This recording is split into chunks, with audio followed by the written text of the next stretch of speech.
Bismillahirrahmanirrahim. Assalamualaikum warahmatullahi wabarakatuh. Bihamdillahi wassalatu wassalamu ala rasulillah wa ala alihi wa sahbihi wa mawalah wa la hawla wa la quwata illa billahi wa ba'du.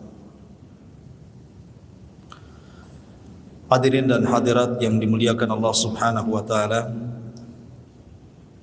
Alhamdulillah, di malam hari ini kembali kita bisa duduk di Masjid Muhajirin. Salawat dan salam kita haturkan kepada Nabi besar Nabi Muhammad sallallahu alaihi wa ala alihi wasallam.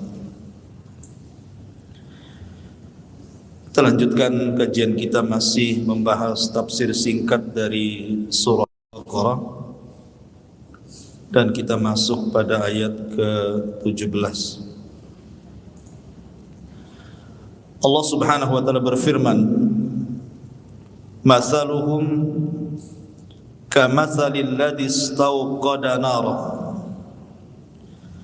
falamma adha'at ma hawlahu dhahaba Allahu bi nurihim wa tarakahum fi dhulumatin la yubsirun summun bukmun umyun fahum la yarji'un." Permisalan mereka orang-orang munafik seperti permisalan orang yang minta dinyalakan api. Maka tatkala api itu menjadi terang dan menerangi sekitarnya, maka Allah Subhanahu wa taala hilangkan cahayanya dan Allah tinggalkan mereka dalam kegelapan sehingga mereka tidak bisa melihat. Mereka bisu tuli dan juga buta, dan mereka tidak akan bisa kembali. Ma'asyiral muslimin yang dimuliakan Allah Subhanahu wa taala, ayat ini masih menjelaskan tentang watak dan sifat orang munafik. Dan di sini Allah Subhanahu wa taala ingin menjelaskan soal permisalan orang-orang munafik. Dan permisalan dalam Al-Quran itu banyak.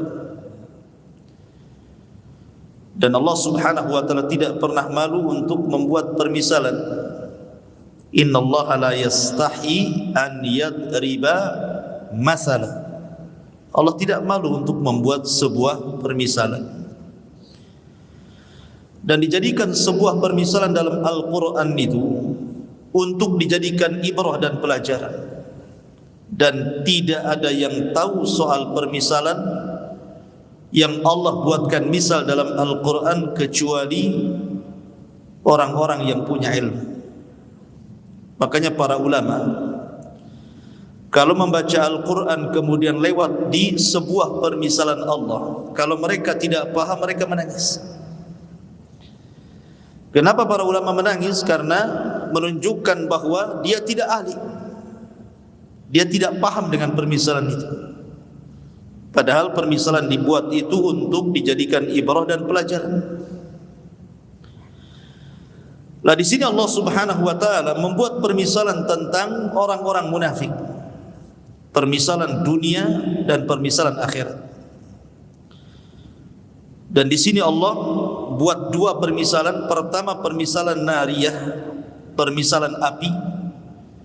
Yang kedua permisalan ma'iyah, permisalan air. Jadi Allah membuat permisalan orang munafik dengan api dan dengan air. Seperti apa permisalan dengan api dan dengan air itu? Di sini Allah mengatakan masaluhum kamathalil ladzi istawqada nar. Permisalan orang-orang munafik itu seperti permisalan orang yang meminta dihidupkan api. Seseorang meminta kepada orang lain untuk menghidupkan api. Maka setelah api itu nyala, tentu akan terang. Kalau api dihidupkan kan tentu akan keluar cahaya dari api itu. Falamma adha'at ma haulahu. ketika kemudian api itu sudah terang dan cahayanya kemudian menyinari di sekelilingnya, di sekitarnya, zahaballahu binurihim, tiba-tiba Allah hilangkan cahayanya. Apinya tetap tapi cahayanya hilang. Kan aneh gitu ya, biasanya api itu pasti ada cahaya. Ini enggak, apinya nyala tapi cahayanya enggak ada. Wa tarakahum fi dhulumat. Bukan masalah itu saja. Setelah hilang cahayanya, kemudian tinggal apinya saja, maka api itu justru menyakiti mereka. Karena ada api pasti ada asap. Sudah gelap, kemudian keluar asap yang kemudian meliputi sekitarnya, kemudian di tengah malam, makanya Allah mengatakan la yubsirun, menjadikan mereka tidak bisa melihat. Apa maksudnya di sini? Kenapa Allah Subhanahu wa taala mempermisalkan orang-orang munafik seperti orang yang meminta dihidupkan api? Maksud api di sini adalah dinul Islam, agama Islam. Jadi orang-orang munafik meminta bahwa dirinya supaya diakui keislamannya. Jadi orang-orang munafik itu masuk Islam supaya diakui keislamannya oleh manusia, bukan oleh Allah. Sehingga ketika kemudian Islamnya bermanfaat untuk dirinya, Islamnya kan untuk bermanfaat untuk dirinya, karena kalau orang sudah masuk Islam terjaga hartanya, terjaga darahnya, terjaga kehormatannya, terjaga keluarganya. Dia bisa menikahi wanita-wanita muslimah. Dia diperlakukan seperti perlakuan terhadap orang-orang muslim. Artinya orang-orang munafik itu mendapatkan manfaat di dunia. Seperti di sini permisalan api. Ketika kemudian apinya sudah nyala, dia pun sudah masuk Islam, begitu. Kemudian dengan api yang menyala itu manfaat di sekelilingnya, artinya dia pun mendapatkan manfaat dari Islam itu. Tetapi ketika dia sudah meninggal dunia, masuk ke alam kubur, kemudian nanti dibangkitkan di padang mahsyar, zahaballahu binurihim, maka di kuburan mereka tidak akan mendapatkan cahaya Islam itu. Mereka gelap, enggak manfaat keislaman di dunia yang sama sekali. Zahaballahu binurihim, maka Allah hilangkan cahaya mereka. Wa tarakahum, dan Allah biarkan mereka dalam kuburan-kuburan mereka atau di padang mahsyar mereka, fi dhulumah, di atas kegelapan-kegelapan, la yubsirun, dan mereka tidak bisa melihat. Begitulah Allah Subhanahu wa taala membuat permisalan orang-orang munafik. Di dunia memang kesannya mereka sama dengan kita muslim, tapi di akhirat baru nampak kekafirannya. Karena sekali lagi orang munafik itu menampakkan Islam dan menyembunyikan kekafiran. Itu disebut munafik. Makanya Allah Subhanahu wa taala katakan summun. Karena orang munafik itu mereka bisu, bukan tidak bicara, tidak bisa bicara. Mereka tidak mau bicara dengan kebenaran. Bukmun, mereka tuli karena tidak mau mendengar kebenaran. Umyun, mereka buta karena tidak mau melihat kebenaran. Lah kalau lisannya tidak mau mengucapkan kebenaran, kemudian telinganya tidak mau mendengar kebenaran, kemudian matanya tidak mau melihat kebenaran, pasti la yarji'un, enggak mungkin mereka kembali. Bagaimana cara kembali kepada hidayah sementara alat-alat hidayah mereka tutup? Ya. Kan alat-alat ilmu itu mata, alat ilmu. Kemudian telinga, alat ilmu. Penglihatan, kemudian lisan, alat ilmu. Lah kalau alat-alat ilmunya ditutup, mungkinkah orang ini akan kembali kepada hidayah? Mustahil, la yarji'un.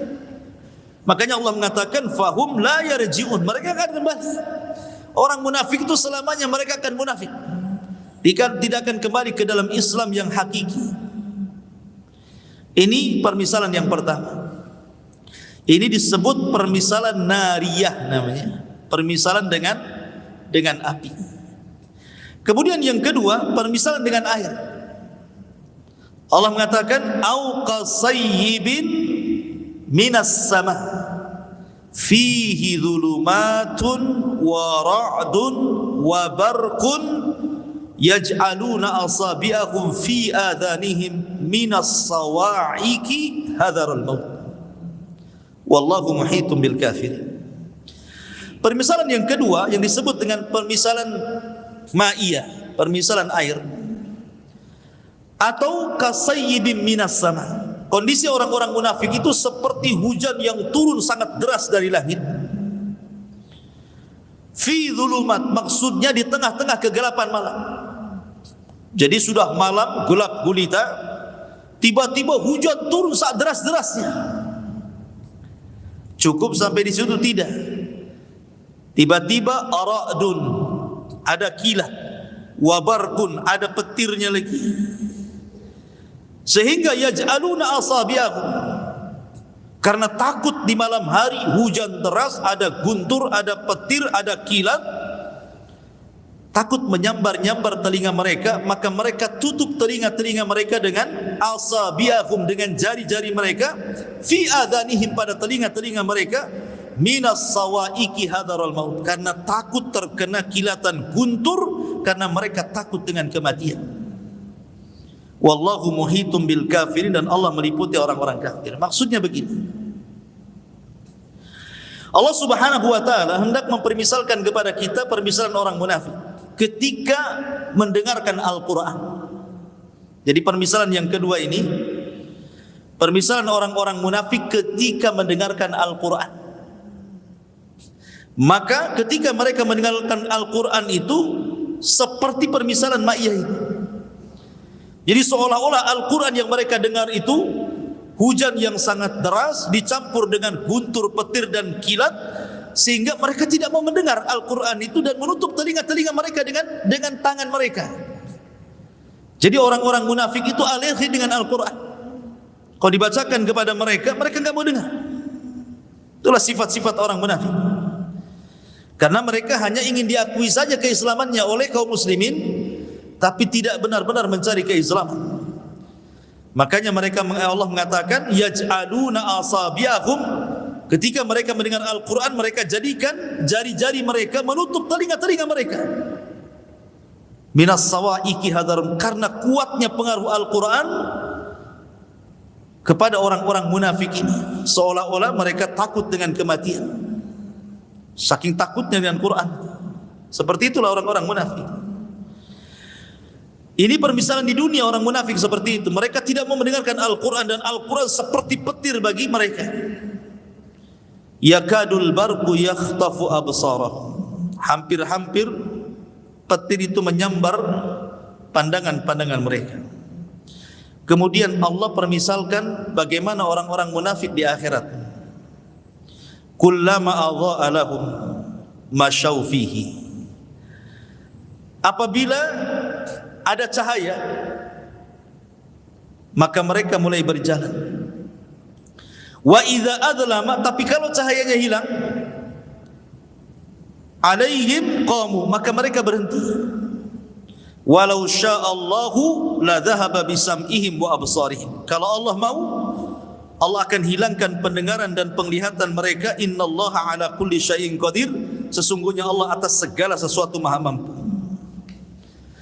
Jadi ketika Allah Subhanahu wa taala mengumpulkan manusia di padang mahsyar, dan Allah katakan wasiqal ladzina kafaru ila jahannama zumar, orang-orang kafir tidak sempat melewati titian siratal mustaqim, langsung digiring ke jahanam, dimasukkan ke jahanam. Itu orang kafir. Sehingga ketika orang-orang kafir sudah digiring, wasiqal ladzina kafaru ila jahannama zumara, maka yang tersisa hanya dua kelompok, orang-orang yang beriman dan orang-orang munafik. Kenapa mereka tidak seperti orang-orang kafir langsung dimasukkan ke dalam jahanam? Kenapa mereka kemudian dikumpulkan dengan orang-orang yang beriman? Karena zahirnya mereka orang-orang beriman masalahnya. Makanya mereka dikelompokkan di situ, dan mereka diberikan kesempatan untuk menyeberang. Ketika mereka hendak menyeberang, Allah berikan macam-macam orang itu cahaya sesuai dengan amalannya di dunia. Ada cahayanya terang banget dia, ada cahayanya tidak terang, ada cahayanya redup, ada cahayanya kadang terang kadang redup. Dan ketika meniti titian siratal mustaqim, ada yang seperti kilat tahu-tahu sudah sampai di ujung. Ada yang seperti orang yang memacu kuda balap tahu-tahu sudah di ujung. Ada orang yang seperti lari kencang tahu-tahu sudah di ujung. Ada orang yang kemudian berjalan santai, ada orang yang kemudian merangkak, terkadang hampir jatuh tapi kemudian sampai juga.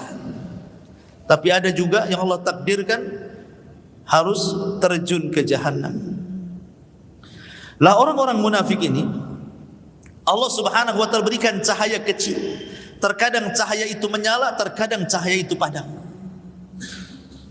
Ketika cahaya itu menyala, kullama adha'a lahum masyaufi.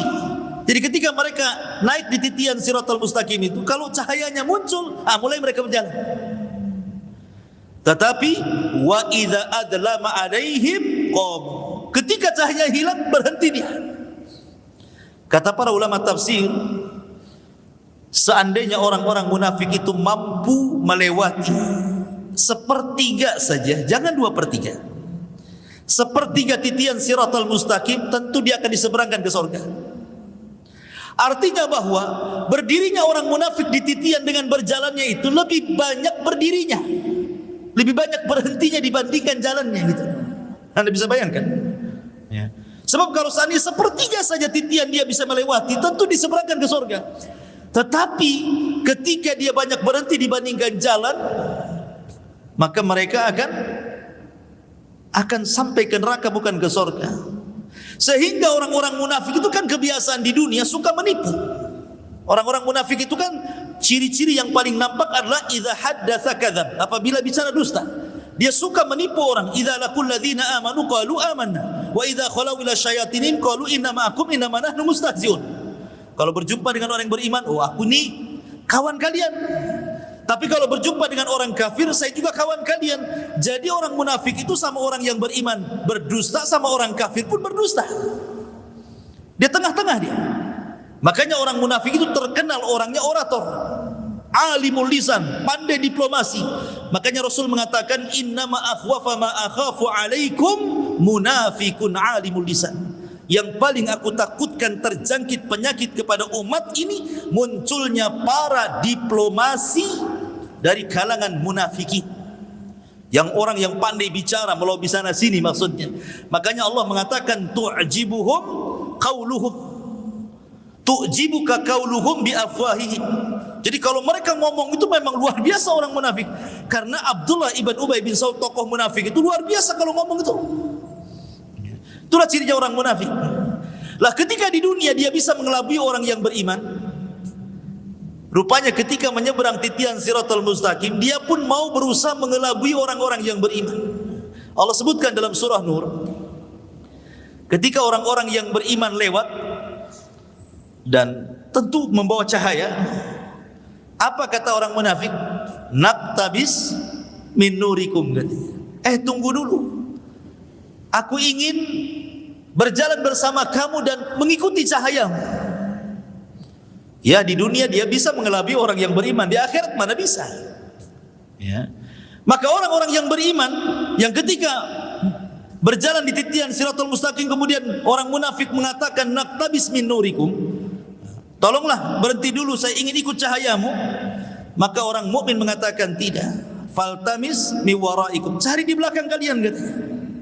Akhirnya orang munafik kembali, rupanya ada semacam jidar, semacam tembok yang zahirnya itu rahmat tapi belakangnya adalah azab. Ya, zahiruhu rahmah. Jadi zahirnya rahmat tetapi belakangnya adalah min kibalihi azab. Akhirnya ketika masuk ke tembok itu disangkanya dia akan selamat, malah masuk ke dalam jahanam gitu ya. Nauzubillah. Ya, orang munafik di dunia bisa melabui, tapi di akhirat siapa yang bisa dikelabui dia? Ini permisalan orang-orang munafik yang disebut dengan permisalan ma'iyah, permisalan api.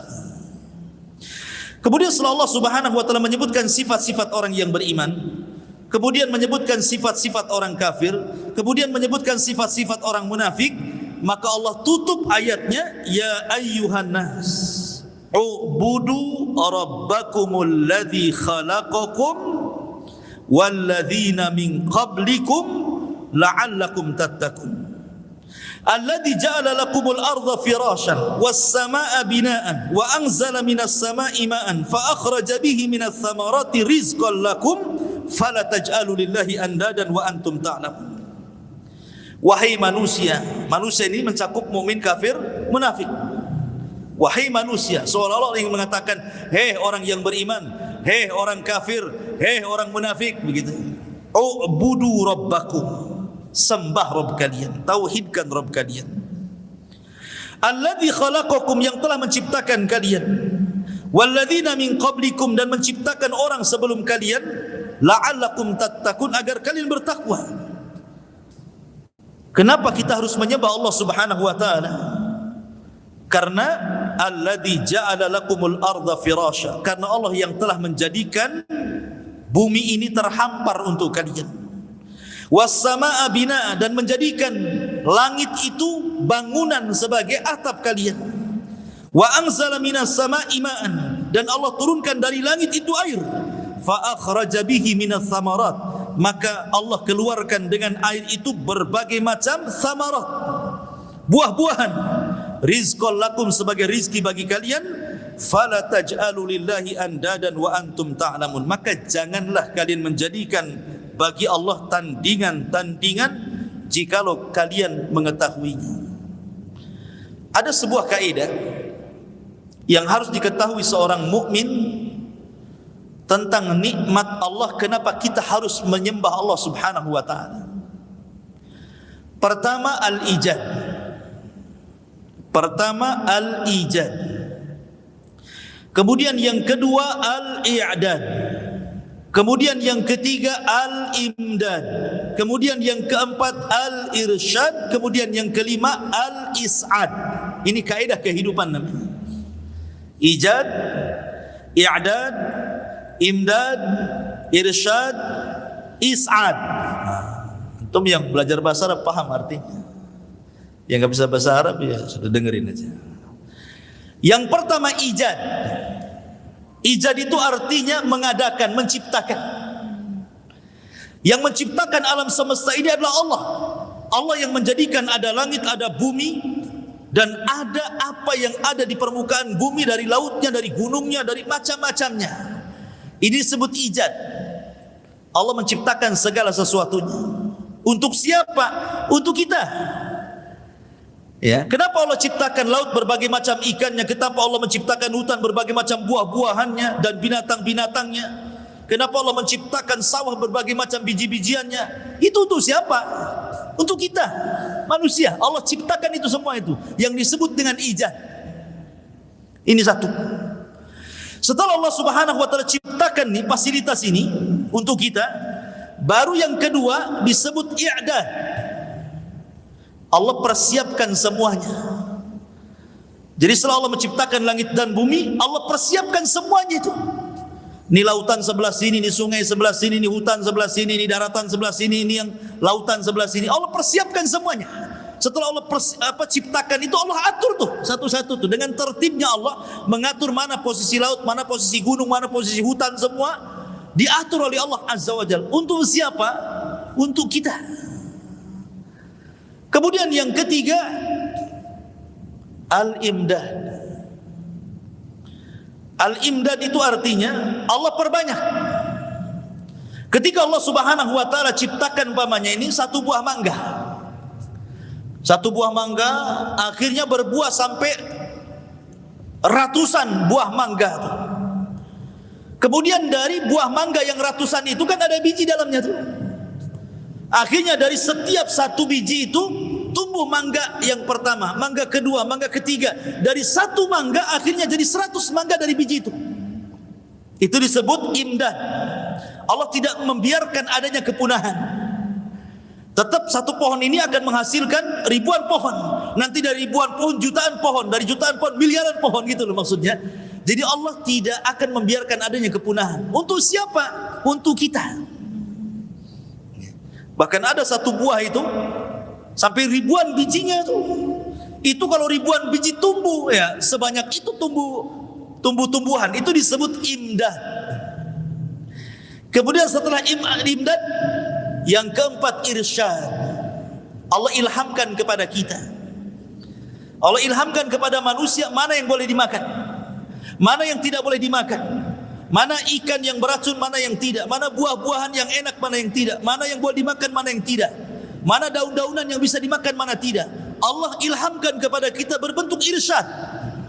Diarahkan begini, ini yang boleh, ini yang tidak, ini yang boleh, ini yang tidak. Kemudian yang terakhir is'ad. Baru Allah berikan kebahagiaan. Dengan makan ini akhirnya kenyang, dengan makan ini akhirnya sehat, dengan makan ini akhirnya sehat, sembuh, macam-macam kan. Coba bayangkan, ini semua nikmat dari Allah kan. Pertama Allah ciptakan, Allah persiapkan, Allah perbanyak, Allah arahkan, Allah berikan kebahagiaan. Itu yang Allah katakan, alladzi ja'ala lakumul arda firasya. Allah jadikan bumi terhampar, ijad. Kemudian was-samaa'a bina'an, imdad. Wa anzala minas samaa'i ma'an fa akhraja bihi minas thamarati rizqan lakum. Ada rizki, ada imdad dan ada irsyad, dan di sini juga ada is'ad. Lah dari 5 kaidah ini Allah hanya minta kepada kita, fala taj'alu lillahi andadan wa antum ta'lamun. Jangan jadikan Allah itu tandingan. Karena yang memberikan nikmat itu Allah kepada kita. Kalau saya analogikan seperti ini, seandainya nih, saya punya anak. Anak ini saya sekolahkan mulai dari TK, kemudian SD, kemudian SMP, kemudian SMA, kemudian kuliah, S1, S2, sampai doktor, sampai profesor, sampai punya perusahaan, sampai kaya dia.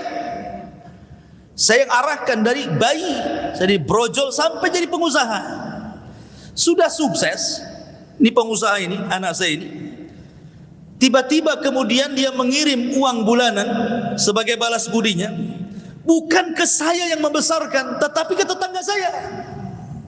Marah enggak antum itu kalau punya anak kayak gitu? Antum yang besarkan, antum yang nyekolahkan, gila sudah ada gaji dikirim ke tetangganya. Apa enggak murka kita ini? Seperti itulah Allah Subhanahu wa taala. Walillahi matsalul a'la. Loh, Allah yang kasih semuanya, tiba-tiba Tuhan lain pula yang antum sembah. Apa enggak murka Allah Subhanahu wa taala? Makhluk aja bisa murka tuh. Kalau seandainya semua yang kita berikan tiba-tiba balas budinya kepada orang lain, kita aja bisa murka. Walillahi matsalul a'la. Tentu permisalan Allah lebih tinggi lagi dibandingkan permisalan kita. Maka tentu Allah Subhanahu wa taala akan murka kalau kita mengambil sesembahan selain daripada Allah. Sementara Allah sudah jadikan bumi terhampar untuk kita, langit sebagai atap untuk kita, segala air, buah-buahan, binatangnya, macam-macamnya untuk kita. Tiba-tiba yang disembah pula berhala. Apa enggak murka Allah kan? Dari sini ikhwatu fiddin muliakan Allah Azza wa Jalla. Maka di sini Allah ajarkan tauhid, bahwa menyembah Allah itu penting. Karena dia yang telah menciptakan kita dan mengatur kita dan memberikan rizki kepada kita, dan segala sesuatu sudah ditakdirkan kepada kita. Maka tidak layak bagi kita untuk menyekutukan selain daripada Allah Subhanahu wa ta'ala. Kemudian Allah mengatakan, wa in kuntum fi raibin mimma nazzalna ala abdina fa'tu bi suratin min mithlihi wad'u syuhada'akum min dunillahi in kuntum sadiqin fa illam taf'alu wa lan taf'alu fattaqun nar allati waquduha an-nas wal hijarah uiddat lil kafirin. Di sini Allah Subhanahu wa taala menjelaskan perkara lain tentang Al-Qur'an. Jadi sampai 22 ini berbicara tentang sifat-sifat orang yang beriman, orang kafir dan orang munafik, dan ditutup dengan disuruhnya kita menyembah Allah Azza wa Jalla. Maka sekarang masuk pada bab lain tentang Al-Quran. Allah Subhanahu wa taala mengatakan, wa in kuntum fi raibin, jika kalian ragu-ragu. Oh, mungkin jangan-jangan si Muhammad itu merekayasa Quran, atau jangan-jangan ada jin yang mengajarkan kepada Rasul itu Al-Quran, Atau jangan-jangan mungkin Muhammad itu menyadur Al-Quran dari kitab-kitab sebelumnya. Atau kalau jangan-jangan. Kan ada orang yang ragu-ragu dengan Quran itu. Kalau memang kalian ragu-ragu dengan Al-Quran, bahwa Quran itu tidak datang dari Allah subhanahu wa ta'ala, maka Allah subhanahu wa ta'ala katakan, mimma nazzalna ala abdina fa'tu bi suratin. Coba datangkan satu surat saja. Tidak usah satu Quran, satu surat saja. Dalam sejarah, dari orang-orang yang mengaku Nabi dan Rasul, mengklaim dirinya Nabi dan Rasul, tidak ada yang pernah membuat surat dalam Al-Quran kecuali Musailamah Al-Kadzdzab. Kan banyak nabi-nabi palsu itu bermunculan. Banyak nabi palsu di zaman Rasul sudah ada. Ya, di zaman Rasul, sebelum wafatnya Rasul, di situ ada Tulaiha ibn Khuwailid, ada Al-Aswad Al-Ansi, ada Sajah bintul Haris. Kemudian di zaman Tabi'in ada Mukhtar ibn Ubaid Al-Thaqafi. Kemudian ada lagi di zaman belakangan-belakangan ini pendiri Ahmadiyah namanya Hadrat Mirza Ghulam Ahmad. Dan banyak lagi di Indonesia juga ada Ahmad Musaddiq. Itu apa, siapa yang ngaku nabi palsu? Saya tidak pernah mendengar dari mereka ada wahyu yang mereka rangkai kecuali Musailamah Al-Kadzdzab. Yang pernah merangkai surat-surat yang ingin menandingi Al-Quran itu cuma Musailamah Al-Kadzdzab. Sebab itulah maka tersemat kalimat kadzab di belakangnya, kalimat pendusta itu. Kenapa? Karena dia tidak sanggup menciptakan ayat seperti atau surat seperti yang diturunkan Jibril kepada Nabi SAW. Tapi nabi-nabi palsu kan tidak ada di belakangnya kadzab kan?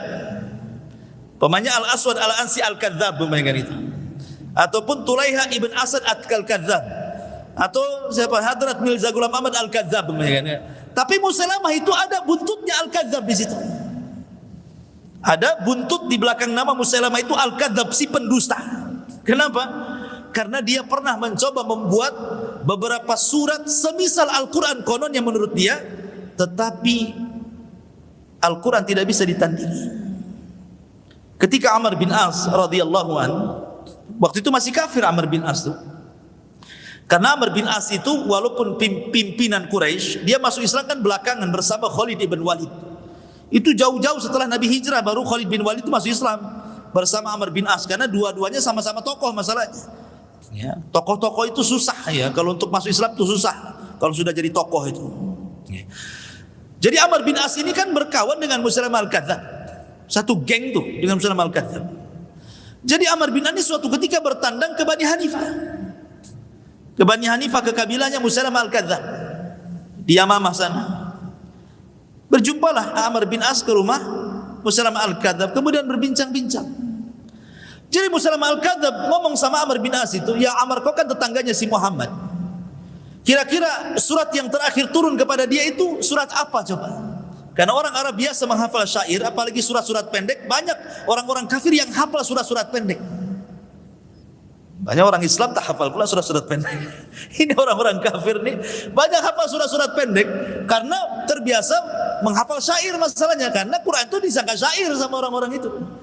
Kata Amr bin As, "Ya, aku mendengar yang terakhir, maksudnya yang paling akhir yang ku dengar dari lisan si Muhammad itu," kata Amr bin As, "adalah suratul Fil." Kemudian dibacakannya, "Alam tara kaifa fa'ala rabbuka bi ashabil fil alam yaj'al kaidahum fi tadlil wa arsala alaihim tayran ababil tarmihim bi hijaratin min sijil faja'alam kasfi ma'qul." Kata, ini yang terakhir aku dengar, kata Amr bin As. Kata Musailamah Al-Kadzdzab, "Oh, aku pun diturunkan kepadaku suratul Fil, surah yang sama, namanya suratul Fil juga." Kata Amr bin As, "Coba perdengarkan suratul Fil." Dia mengatakan, "Al-filu wa ma adraka mal filu lahu khurtumun tawilun wa adhanun dhailun ila akhir ayat." Ngaco lah itu. Gajah, tahukah kamu gajah? Gajah itu punya belalai panjang dan kuping yang besar. Ya memang benar, emang gimana kok mensifati gajah? Coba. Apa maknanya? Memang gajah seperti itu. Al-filu wa ma adraka mal fil gitu. Gajah, tahukah kamu gajah? Lahu khurtumun tawil, punya belalai panjang. Ya memang punya belalai panjang kan? Wa adhanun dhail, dan telinga yang besar melambai. Aku disebutkan dalam riwayat, dia mengatakan kalau si Muhammad itu turun padanya suratul Fil, maka turun semalam Jibril kepadaku suratul Difda, katanya. Ini aneh lagi, suratul Difda. Ya Difda, binta difda'aini nikimata niki fa inna a'laki fit tini wa asfaluki fil ma'i. Ya difda' binta difda'aini, wahai kodok, putra dari ibu bapa kodok, katanya. Niki mata niki, silahkan mengodok, karena paling tinggi hidupmu di tanah dan paling rendah hidupmu di air. Ini Amr bin As ini kan masih kafir ya, masih kafir dia. Tetapi orang Arab itu menganggap dusta itu aib masalahnya. Ingat orang jahiliyah itu, sejahil-jahiliyahnya orang jahil, tapi orang yang berdusta itu aib. Bagi mereka aib. Makanya orang Arab itu jarang berdusta walaupun jahiliyah. Bedanya kalau kita ini suka dusta padahal muslim ya kan? Orang jahiliyah itu menganggap aib. Makanya Amr bin As langsung mengatakan, wallahi ya Musailamata fa inni ra'aituka kadziban. Demi Allah wahai Musailamah, aku tidak melihat engkau ini kecuali seorang pendusta. Padahal sama-sama kawan itu, sama-sama musyrik. Tapi Amr bin As mengatakan, wallahi inni ra'aituka lakadziba, engkau ini pendusta. Aku benar nih enggak, itu karya-karya kamu aja itu katanya. Kau yang rangkai-rangkai katanya. Itu Amr bin As mengatakan seperti itu. Artinya dari sini bahwa sekelas Musailamah al-Kadzdzab, seorang ahli syair saja tidak bisa merangkai Al-Qur'an. Apalagi orang yang tidak pandai merangkai syair. Apalagi orang yang tidak tahu bahasa. Makanya sering saya katakan di permulaan ketika kita membahas surah Al-Baqarah, kenapa Allah Subhanahu wa taala memulakan surah Al-Baqarah itu dengan alif lam mim? Kenapa? Kenapa surah Al-Baqarah dimulai dengan kalimat alif lam mim? Seolah-olah Allah ingin mengatakan Quran ini terangkai dari alif, ba, ta, sa, jim, lam, kha, ha sampai ya gitu. Sebagaimana Quran terangkai dari huruf lam, alif, mim dan begitu seterusnya dari huruf hijaiyah, kau rangkai juga Al-Quran dari huruf-huruf itu. Kalau kau sanggup. Ini huruf-hurufnya sudah ada, huruf hijaiyah itu alif sampai ya. Sekarang kau rangkailah Quran itu dari huruf-huruf ini. Kalau kalian sanggup. Makanya Allah mengatakan di sini fa'tu bi suratum min mithli. Datangkan semisal Quran. Satu surat saja.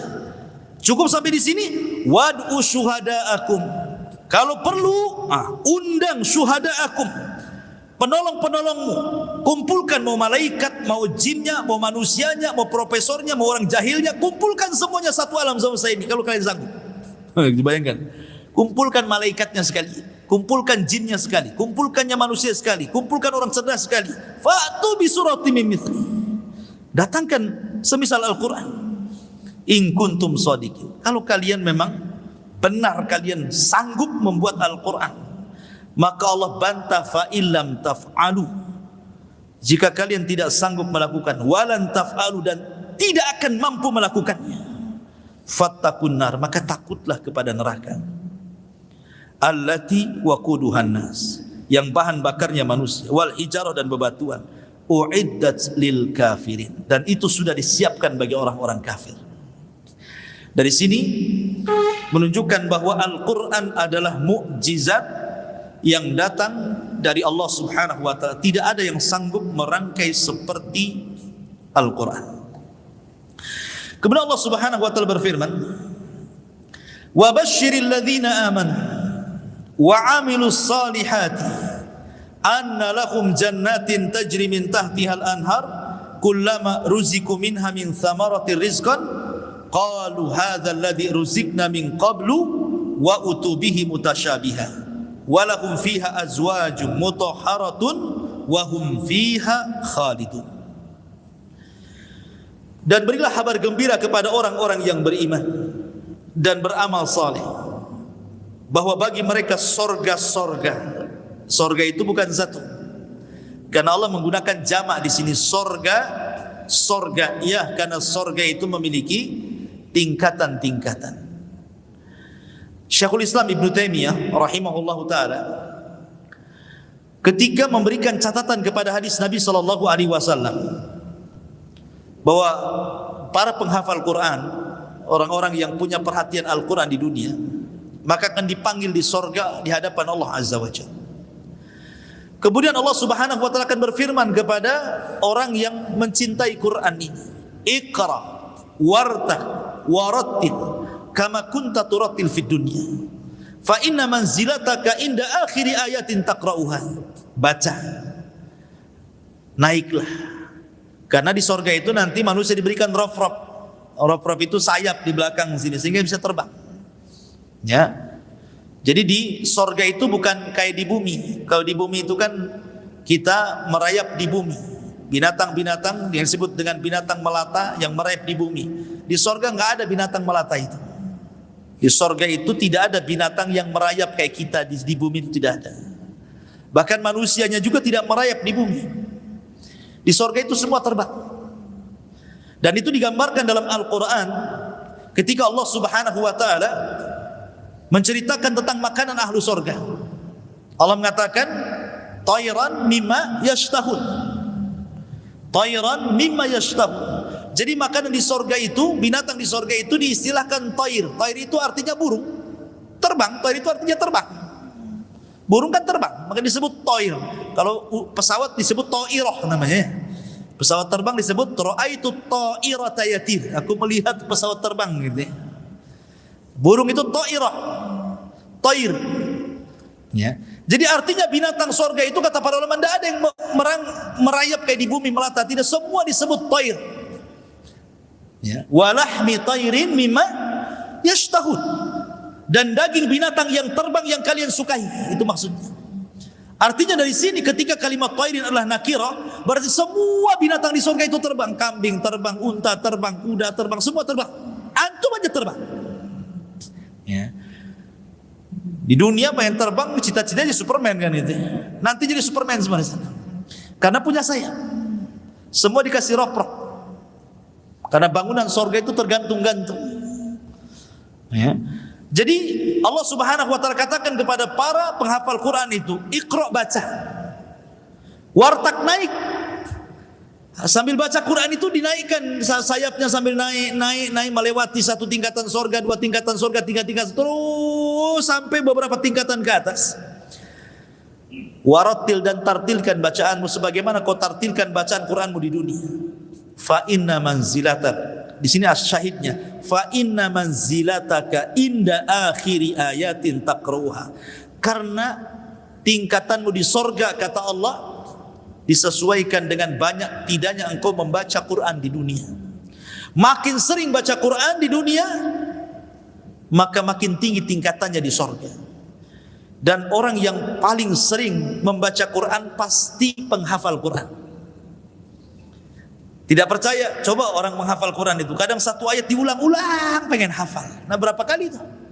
Ada satu ayat itu sampai 100 kali dia baca supaya bisa hafal kan? Nah, kalau antum baca Quran saja paling terus satu ayat, tapi penghafal Quran beda dia. Kalau dia menghafal Quran itu satu ayat saja ratusan kali biar hafal, kan dia paling banyak membaca Qurannya deh. Kalau tidak menghafal Quran sedikit bacaannya. Kalau penghafal Quran pasti banyak. Waktu menghafal aja dia beribu-ribu dia ayat dia baca supaya hafal. Satu ayat saja diulang-ulang berkali-kali. Ya. Jadi kata Syekhul Islam Ibnu Taimiyah rahimahullahu taala, ketika Allah mengatakan fa inna manzilataka inda akhiri ayatin taqra'uha, kedudukanmu di sorga itu disesuaikan dengan ayat yang kau baca akhir di dunia itu.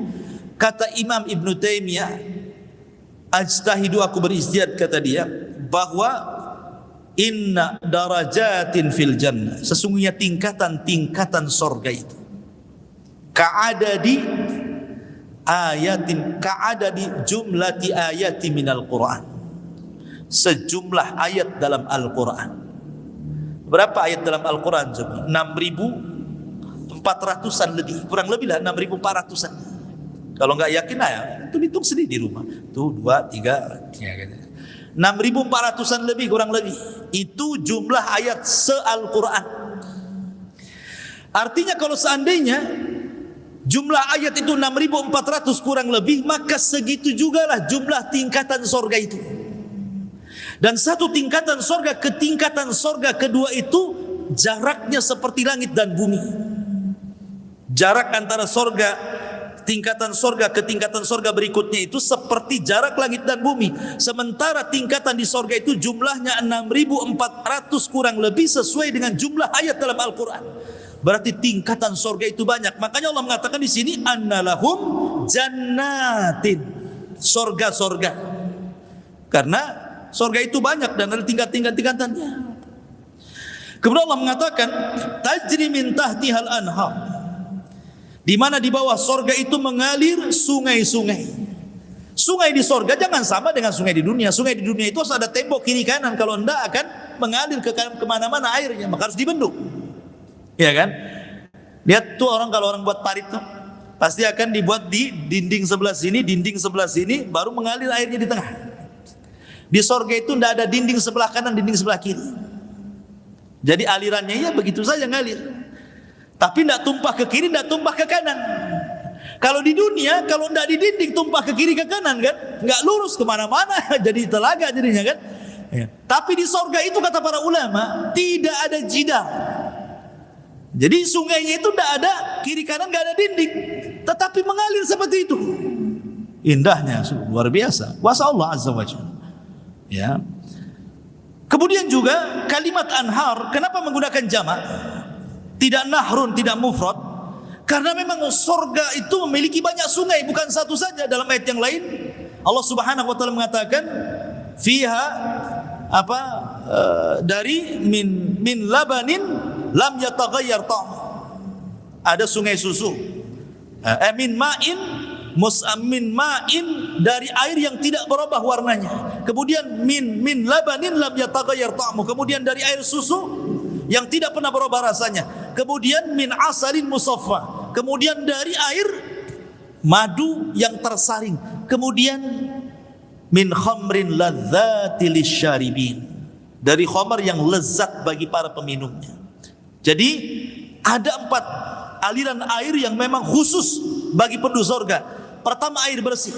Di dunia cari air bersih kayak depan saya ini harus beli. Gak bisa kita cari air bersih di dunia ini beli. ATB aja kita bayar. Ya kan? Di dunia tuh cari air bersih setengah mati. Kalau nggak bayar, datang ke Jabal Uhud, di situ ada telaga biru. Antum ke situ setiap hari bawa jerigen. Siapa mau ke telaga biru bawa jerigen berkilo-kilo masuk ke hutan? ATB dialirkan, bayar kita sama ATB. Di dunia lo cari air bersih, bayar. Kemudian yang kedua, air susu yang tidak berubah rasanya. Kalau kita minum nih, sekarang sedulah pulang ke rumah, ambil susu, masukkan ke gelas, jangan diminum, biarkan 2 bulan. Setelah 2 bulan coba minum. Kira-kira rasanya gimana tuh? Setelah 2 bulan dibiarin, habis itu diminum. Kalau enggak mencret, ya enggak tahu saya. Ya. Sudah fermentasi, sudah rasanya enggak karu-karuan kan? Itu susu di dunia. Sementara Allah mengatakan min labanin lam yataghayyar ta'mu. Susunya di sorga itu tidak berubah-berubah. Subhanallah, ini kan luar biasa. Kemudian min asalin musaffa. Kalau kita ingin madu gitu kan, kita harus memeras dulu, harus manjat dulu, berperang dulu sama tawon. Kalau mau yang sudah bersih harus beli masalahnya kan gitu. Di sorga min asalin musaffa, sudah tersaring, sudah tinggal nyiduk saja gitu maksudnya. Yang lebih hebatnya min khamrin ladzati lisyaribin. Dari khamar yang lezat. Maksudnya lezat tuh kalau khamar di dunia ya, kemudian kita minum, paling rendah sakit kepala dia kalau baru minum. Ya kan? Paling tinggi ya tidur disolopkan lah itu ya. Apa dia ngomong ngeracuk kemana-mana. Pasti orang khamar di dunia ini kalau sudah mabok dia mencela orang, dia menuduh orang. Makanya kenapa hukuman orang yang khamar dicambuk itu seperti hukuman mencambuk seorang yang menuduh wanita baik-baik berzina. 80 kali cambukan kan?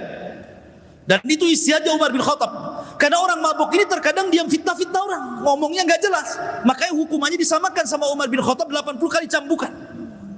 Di zaman Rasul 40 ditambah di zaman Umar 80. Ya. Kenapa demikian? Karena orang mabuk itu ngomongnya nggak jelas. Paling rendah ya sakit kepala lah kan. Di sorga itu tak ada sakit kepala. Ladzati lisyaribin. Kalau diminum tuh lezatnya luar biasa. Itulah khamar.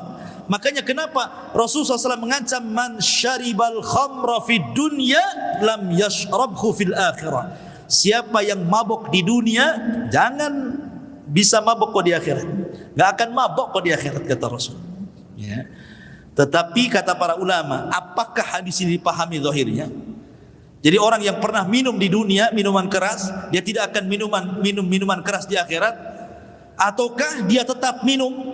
Ulama menjadi dua pendapat. Ada yang mengatakan dilihat dohir hadis ini bahwa orang yang pernah minum khamar di dunia, kemudian dia tidak tobat dan mati di atas itu, walaupun dia masuk surga, dia nggak akan dikasih minuman sungai berupa khamar karena sudah pernah diminum di dunia.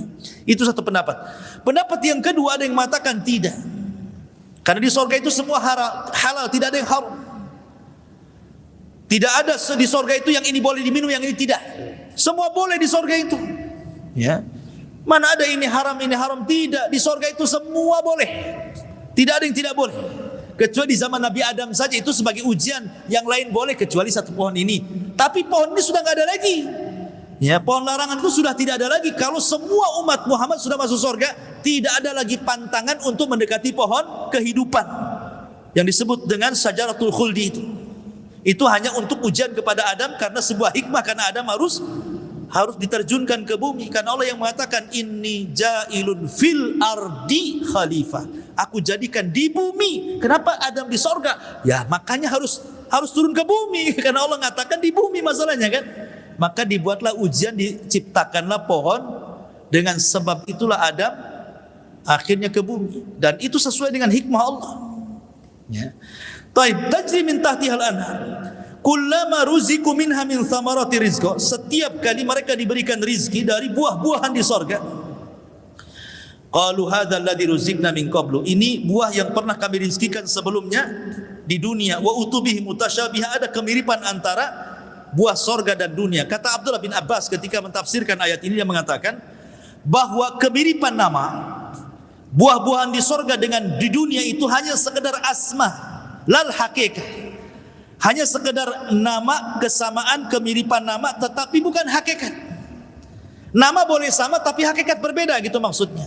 Di dunia ada pisang, di sorga ada pisang. Di dunia ada kurma, di sorga ada kurma. Kemudian di dunia ada delima, di sorga ada delima. Di dunia ada pohon anggur, di sorga juga ada anggur. Begitu seterusnya. Ini hanya kesamaan nama, bukan kesamaan hakikat. Karena hakikatnya sorga itu sebagaimana sabda Rasul, a'dadtu li ibadis salihin ma la ainun ra'at wa la udhunun sami'at wa la khatara ala qalbi bashar. Aku siapkan kenikmatan bagi orang-orang soleh di sorga itu, kenikmatan yang tidak bisa dilihat mata, kenikmatan yang tidak bisa didengar telinga, bahkan terlintas pun tidak bisa karena nikmatnya. Jadi hanya kemiripan nama, bukan hakikat. Walahum fiha azwajun mutahhar. Dan bagi mereka pasangan-pasangan yang suci, maksudnya para bidadari. Bahkan ada yang mengatakan satu orang itu diberikan oleh Allah 70 bidadari. 70 bidadari ini, setiap satu bidadari memiliki 70 dayang. Lah 70 dayang ini memiliki 70 pembantu-pembantu lain. Anda bisa bayangkan berapa itu perempuan yang Anda di sekeliling antum itu? 70 bidadari. Sudah jelas bidadari. Di dunia saja kalau orang cantik dibilang bidadari. Kalau laki-laki tampan enggak ada bidadara kan itu. Karena khusus perempuan saja. 70 bidadari ini, setiap satu bidadari dikelilingi oleh 70 dayang. Kemudian 70 dayang, setiap satu dayang dikelilingi 70 pembantu. Berarti 70 kali 70 kali 70, itulah perempuan yang ada di sekeliling antum. Semua halal bagi antum, enggak ada yang haram. Di dunia enggak boleh antum punya pembantu antum gauli. Enggak halal di dunia. Pembantu saja haram bagi antum, kecuali budak, ya kan? Tapi kan tidak ada di Batam ini budak, yang ada budak-budak kecil. Itu orang Melayu ya. Jadi di dunia ini semua haram kecuali yang dihalalkan istri kita atau budak kita. Budak tak ada, istri sajalah kan itu. Tapi di sorga itu kita dikelilingi perempuan. Kenapa di sini Allah Subhanahu wa taala menyebut walahum fiha azwajum mutahhar? Dan bagi mereka para laki-laki itu di sorga itu diberikan pasangan-pasangan yang suci. Dan Al-Quran lebih banyak menceritakan tentang bidadari bagi nikmatnya laki-laki. Karena di dunia saja laki-laki itu tidak suka dengan yang lain kecuali dengan perempuan. Makanya Allah akan memberikan kesukaan itu. Ketika Adam diciptakan dan dimasukkan ke sorga, Allah tidak ciptakan burung yang bisa bicara supaya menemani Adam di sorga. Atau Allah ciptakan semacam tumbuh-tumbuhan atau pohon-pohon yang cantik dan bisa ngobrol dengan Adam di sorga. Tidak, Allah tidak ciptakan itu karena Adam tidak suka itu. Ya. Tapi Allah ciptakan dari tulang rusuknya Hawa. Setelah ciptakan Hawa inilah Adam tenang. Ya.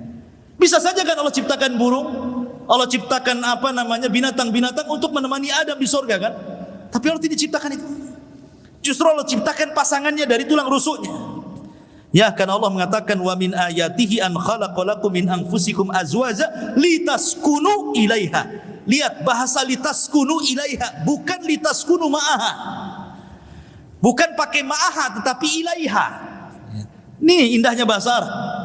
Kenapa Allah mengatakan litaskunu ilaiha, bukan litaskunu ma'aha?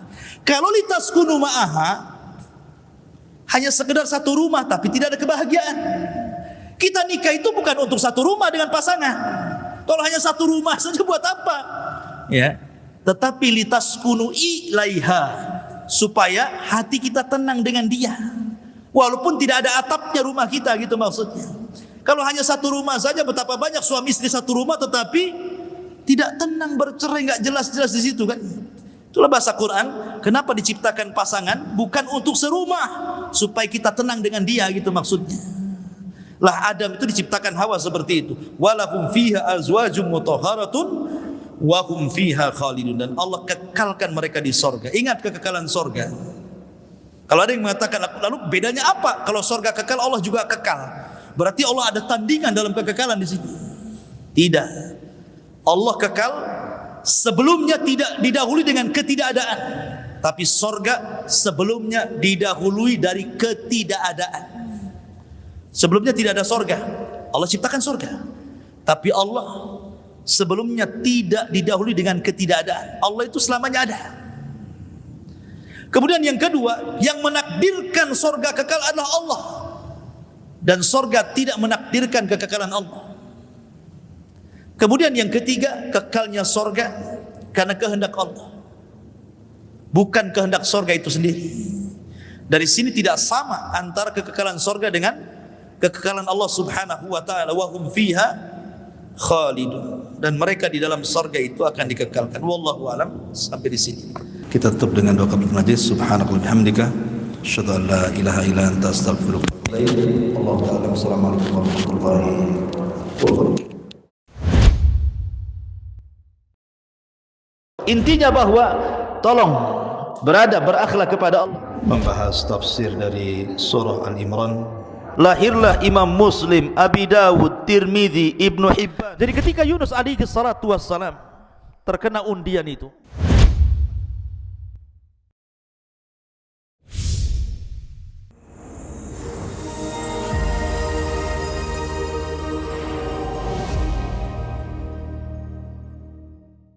Nerosit memberikan perlindungan 24 jam dari keluhan asam lambung.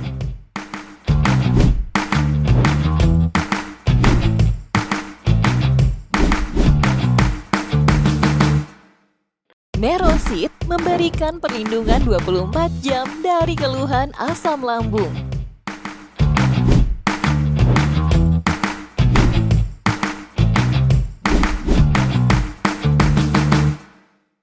Nerosit memberikan perlindungan 24 jam dari keluhan asam lambung.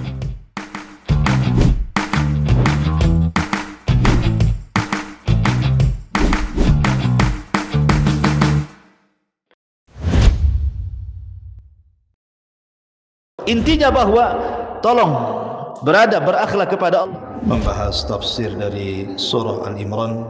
Lahirlah Imam Muslim, Abi Dawud, Tirmidzi, Ibnu Hibban. Jadi ketika Yunus alaihi salatu wassalam terkena undian itu,